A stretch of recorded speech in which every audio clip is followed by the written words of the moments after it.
আসসালামু আলাইকুম। সময়ের প্রয়োজনে আজকে যে বিষয়টি নিয়ে আলোচনা করব সেটি অনেকের কাছে নিমপাতার মতো তিতা লাগতে পারে, আবার অনেকের কাছে মধুর মতো মিষ্টিও লাগতে পারে। দেখুন, আমরা ছোটবেলা যখন বাংলা ব্যাকরণ বই পড়েছি, তখন ভাব সম্প্রসারণ আকারে একটি পদ্যাংশ আমাদের পড়তে হয়েছে। এবং সেটি হচ্ছে, গ্রন্থগত বিদ্যা এবং পরহস্থে ধন, নহে বিদ্যা নহে ধন হলে প্রয়োজন। এর যেমন একটি আবিধানিক অর্থ রয়েছে, ঠিক তেমনি একটি রূপক অর্থ কিন্তু রয়েছে। তবে সামগ্রিকভাবে যদি আমরা এই পদ্যাংশটুকুর অর্থ বের করি, তাহলে এতটুকু আমরা বুঝতে পারি, এবং সেটি হচ্ছে, সময় মতো যদি ধন সম্পদ আমাদের হাতে না থাকে, বা আমাদের অর্জিত ধন সম্পদ যদি অন্যের হাতে থাকে এবং সময়ে আমরা সেগুলো না পাই, তাহলে সেই ধন বা সম্পদ আমাদের কোনো কাজে আসে না। আবার এমন এক বিদ্যা যেটি আমরা গ্রন্থ থেকে একদম ঠোঁটস্থ মুখস্থ অন্তঃস্থ করে নিয়েছি, কিন্তু সময়ের প্রয়োজনে সেই বিদ্যা যদি আমরা ঝাড়তে না পারি, তাহলে সেই বিদ্যাও কিন্তু আমাদের কাজে লাগে না। এই যে পদ্যাংশ, এই পদ্যাংশ এবং তার অর্থ সময়ের প্রয়োজনে কিন্তু, এবং আমাদের দেশের চলমান প্রেক্ষাপট অনুযায়ী আমাদেরকে অনেক কিছু শিখিয়ে যায়। যেমন ধরুন, বিগত যে সরকার ছিল আমাদের দেশে, সেই সরকার শিক্ষাক্ষেত্রে যে গুরুত্বপূর্ণ অবদানগুলো রেখেছে, সেই গুরুত্বপূর্ণ অবদানগুলো কিন্তু আমরা চাইলেও অস্বীকার করতে পারব না। এখন অনেকে বলতে পারেন যে, এই যে লুটপাট বা এই শিক্ষা ব্যবস্থা দেখিয়ে বিভিন্ন ধরনের লুটপাট করা হয়েছে, সেগুলো নিয়ে আপনার মতামত আসলে কি? দেখুন, লুটপাট করা বা একটি জিনিস দেখিয়ে যখন টাকা হাতিয়ে নেওয়া হয়, সেটা হোক শত টাকা বা কোটি কোটি টাকা, এটি তদন্ত সাপেক্ষে যখন প্রমাণিত হবে, তখনই কিন্তু মানুষ সেটিকে বিশ্বাস করবে। যদি জনসম্মুখে কোনো গণমাধ্যমের মাধ্যমে এটি প্রচার করা হয় এবং তার কোনো তথ্য প্রমাণ যদি না বের হয়, তাহলে কিন্তু মানুষের সেই বিষয়টি বিশ্বাস করতে অনেক কষ্ট হয়। এই প্রসঙ্গটি বলার পেছনে যে কারণটি রয়েছে, সেটি হচ্ছে, এই যে দেখুন, প্রত্যেক বছর জানুয়ারির যে একটি সময়, বা স্কুল কলেজের যে ১ম দিন বর্ষে, সেদিন কিন্তু কোমলমতি শিক্ষার্থীদের বিনামূল্যে বই বিতরণের একটি প্রথা কিন্তু আমাদের দেশে চালু ছিল। এবং সরকারিভাবে সেই বইগুলো কিন্তু কোমলমতি শিক্ষার্থীদের মধ্যে বিতরণ করা হতো। এতে যেমন কোমলমতি শিক্ষার্থীরা অতিরিক্ত অর্থ ব্যয় করে বই পুস্তক কিনতে হতো না, ঠিক তেমনি বছরের ১ম দিন যখন বই পুস্তক শিক্ষার্থীদের হাতে চলে যেত, তখন কিন্তু অটোমেটিক্যালি তাদের মধ্যে পড়াশোনা নিয়ে একটি সুন্দর ধারণা পোষণ হয়ে যেত। কিন্তু এই বছর আমরা যে জিনিসটি দেখলাম, সেটি হচ্ছে সম্পূর্ণ এই ধারার বিকল্প, বা এই ধারার বিপরীত। আমরা কিন্তু দেখেছি, বাংলাদেশে বর্তমানে যে পরিস্থিতি রয়েছে, সেই পরিস্থিতিতে অন্তর্বর্তীকালীন সরকার কোনো প্রকার বই উৎসব কিন্তু করতে পারেনি। এবং সেখানে তারা তাদের ব্যর্থতা হোক অথবা সফলতা হোক, আমি এই বিষয়ে বিশ্লেষণে যাচ্ছি না। না গিয়ে আমি সারসংক্ষেপটুকু বলে দিচ্ছি। এখানে তাদের যে বিষয়টিই কাজ করুক না কেন, তারা কিন্তু শিক্ষার্থীদের হাতে বই তুলে দিতে সক্ষম হয়নি। যার ফলশ্রুতিতে শিক্ষার্থী যারা রয়েছে, তাদের মধ্যে কিন্তু বই না পাওয়ার কারণে শিক্ষার প্রতি যে একটি বিরূপ মনোভাব তৈরি হওয়ার কথা, সেটি কিন্তু তৈরি হয়েছে। এবং এই যে শিক্ষাক্ষেত্রে পিছিয়ে পড়া, এই শিক্ষাক্ষেত্রে পিছিয়ে পড়া কিন্তু এইসব কারণে শুরু হয়। আমরা বিগত যে সরকার ছিল, সেই সরকারের আমলে, অর্থাৎ আওয়ামী লীগ সরকারের আমলে দেখেছি যে বছরের ১ম এই কিন্তু শিক্ষার্থীদের হাতে বই তুলে দেওয়া হয়। এবং এতে যে সকল ভালো দিকগুলো উঠে আসে, তার কিছু আমি আলোচ্য অংশে উল্লেখ করেছি।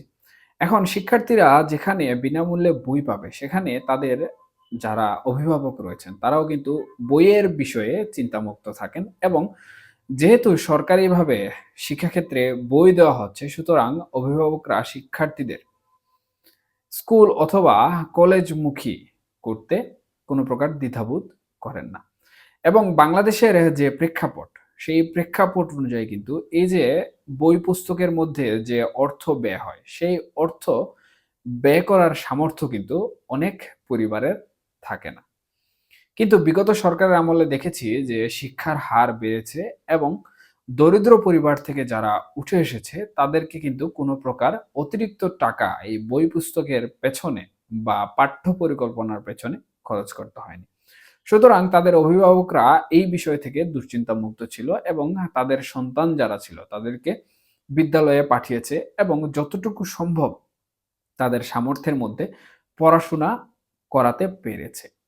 কিন্তু বর্তমানে আমরা যেটি দেখছি সেটি কিন্তু আমাদের দেশের শিক্ষা ব্যবস্থার জন্য অত্যন্ত দুঃখজনক এবং আমরা ভবিষ্যতে এর ফলাফল কিন্তু পাবো এবং সেই ফলাফলটি এরকম হবে যে আমাদের যে শিক্ষা ব্যবস্থা সেই শিক্ষা ব্যবস্থা বিগত দিনের থেকে বর্তমান এই বছরের প্রেক্ষাপটে বা এই সময়কালের প্রেক্ষাপটে কিন্তু আমরা শিক্ষাক্ষেত্রে অনেকটা পিছিয়ে যাব।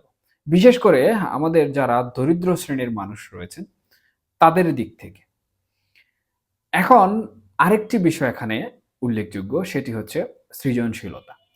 আমি ১ম এ যে গদ্যাংশটি বলেছি সেটি সাধারণত মুখস্থ বিদ্যাকে উদ্দেশ্য করে বলা হয়েছে।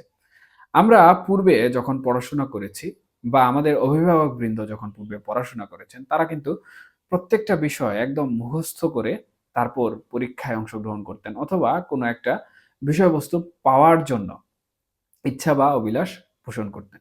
কিন্তু এই সৃজনশীলতা আসার পর থেকে সাধারণত যে সকল তাত্ত্বিক বিষয় রয়েছে সেগুলা বাদে বাকিগুলোতে কিন্তু মুক্ত চিন্তার একটি বিকাশ ঘটেছে এবং মুক্ত চিন্তার বিকাশের মাধ্যমে কিন্তু একজন সাধারণ শিক্ষার্থীর যে শারীরিক এবং মানসিক পরিবর্তন বা মননশীলতার পরিবর্তন দরকার সেটি কিন্তু পরিবর্তিত হয়।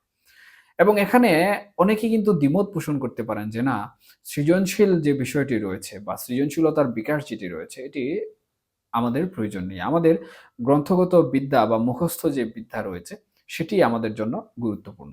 হ্যাঁ, এটি যার, যার প্রেক্ষাপট অনুযায়ী আলাদা হতে পারে। তবে এই যে সৃজনশীলতার মাধ্যমে যে মুক্ত চিন্তা এবং মুক্ত একটি প্রজন্মের তৈরি হয়, যাদের কাছ থেকে মুক্ত চিন্তার ধারণা এবং বাসনাসমূহ পাওয়া যায়, তার মাধ্যমে কিন্তু সমাজ, দেশ এবং রাষ্ট্রের বিভিন্ন ধরনের উপকার হয়ে থাকে।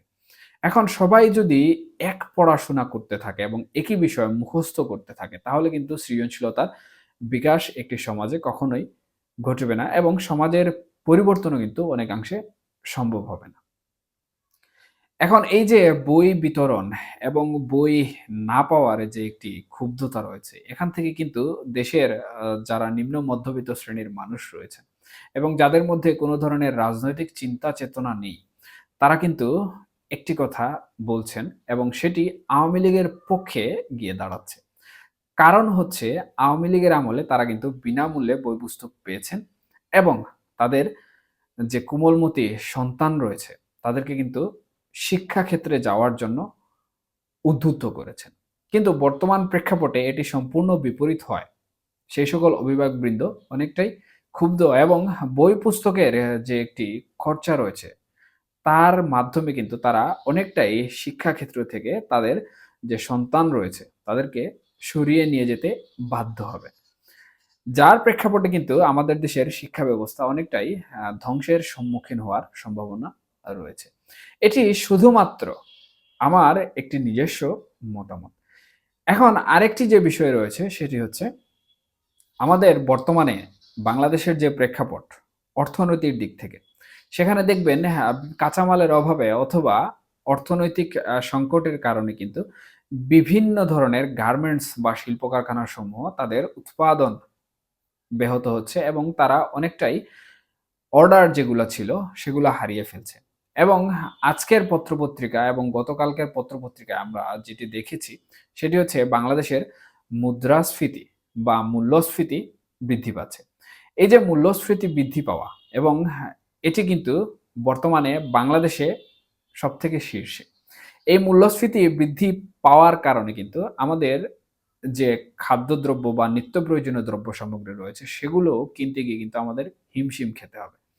যার প্রভাবে কিন্তু আমাদের দেশের মুদ্রার মান কমে যাবে এবং দ্রব্য সামগ্রীর মান বৃদ্ধি পাবে। যার ফলশ্রুতিতে আমরা অর্থনৈতিক একটি সংকটের দিকে ধাবিত হব। এই যে দুটি প্রেক্ষাপট, এই দুটি প্রেক্ষাপট এবং দুটি অবস্থান কখনোই কিন্তু আমাদের দেশের জনগণের জন্য, অর্থাৎ যারা সাধারণ জনগণ রয়েছেন, তাদের জন্য কোনোভাবেই কাম্য নয়। এবং সাধারণ জনগণের সুবিধার্থে যদি কোনো বিষয় না আসে, তাহলে সাধারণ জনগণ সহসাই যে আমলে বা যেই সময়ে তারা ভালো ছিল বা এই সকল সুযোগ সুবিধা তারা ভোগ করেছিল, সেই আমল নিয়ে তাদের মতামত বা মতাদর্শ উপস্থাপন করবে। এবং আমরা দেখতে পাচ্ছি যে এ দুটি ঘটনার প্রেক্ষাপটে কিন্তু বর্তমানে বাংলাদেশের যে সাধারণ জনগণ রয়েছেন বা এই সকল সুযোগ সুবিধা যারা নিয়েছেন বিগত সরকারের আমলে, তারা কিন্তু এখনই বলা শুরু করেছেন যে আমরা আওয়ামী লীগ সরকারের আমলে ভালো ছিলাম, অথবা আমরা বিগত সরকারের আমলে ভালো ছিলাম। এটি কিন্তু বর্তমান অন্তর্বর্তীকালীন সরকারের জন্য তাদের একটি ব্যর্থতার প্রমাণস্বরূপ আমরা দেখতে পাচ্ছি। এবং এই ব্যর্থতা যদি চলমান থাকে, তাহলে অন্তর্বর্তীকালীন সরকার তাদের গ্রহণযোগ্যতা ধরে রাখতে সক্ষম যেভাবে হচ্ছে না, সেটির ধারাবাহিকতা অব্যাহত থাকবে এবং আওয়ামী লীগের জনপ্রিয়তা কিন্তু এখানে আরো বেড়ে যাবে।